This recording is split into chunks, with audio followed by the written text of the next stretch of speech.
Familia. Like, comment, share, and subscribe! Ay! This is Yuki ng Familia with my Familia! Feeling niyo talaga siya si Ate Aya. Ay, huwag yung ginaganyan yung breadwinner yun sa tao.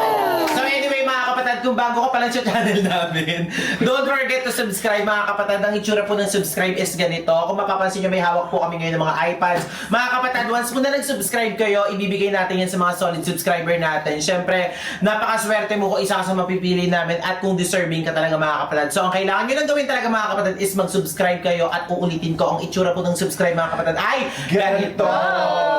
So ngayong araw, mga kapatid, ano bang meron ngayon? Bakit tayo lang? Bakit wala si Ate Aya, wala si Lynn, wala si Adrian, wala si Ate Erica?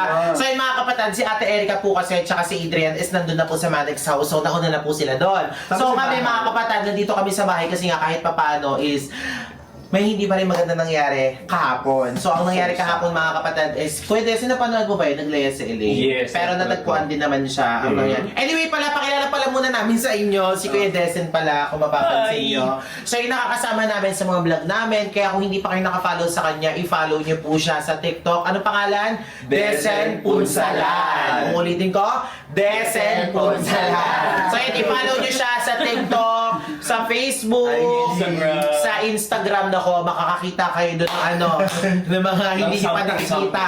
Okay. Kuya Desen.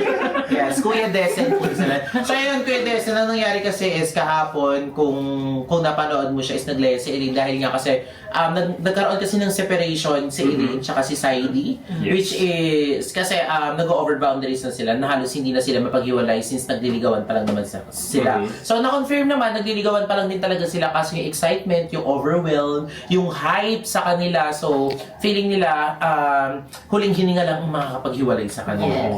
Diba? So since mga alam mo naman, mga kabataan ngayon, ang pagmamahal sa kanila is sobrang big deal. As in, so bakit kahit naman sa mga edad natin, once na na-in love tayo, na-attach ka. na-attach tayo, diba? Di ba, Queenie?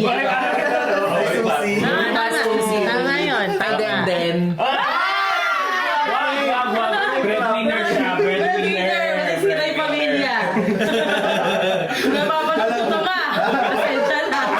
so ayun, mga kapatid, so ang target talaga natin ngayong araw is magkaroon ng pagkakaayos, magkaroon ng peace, magkaroon ng positivity and love lang. Alam niyo naman, pag family is love. So ngayon, mga kapatid, ang target talaga namin is pag-ayusin si Ate Aya at si Eileen.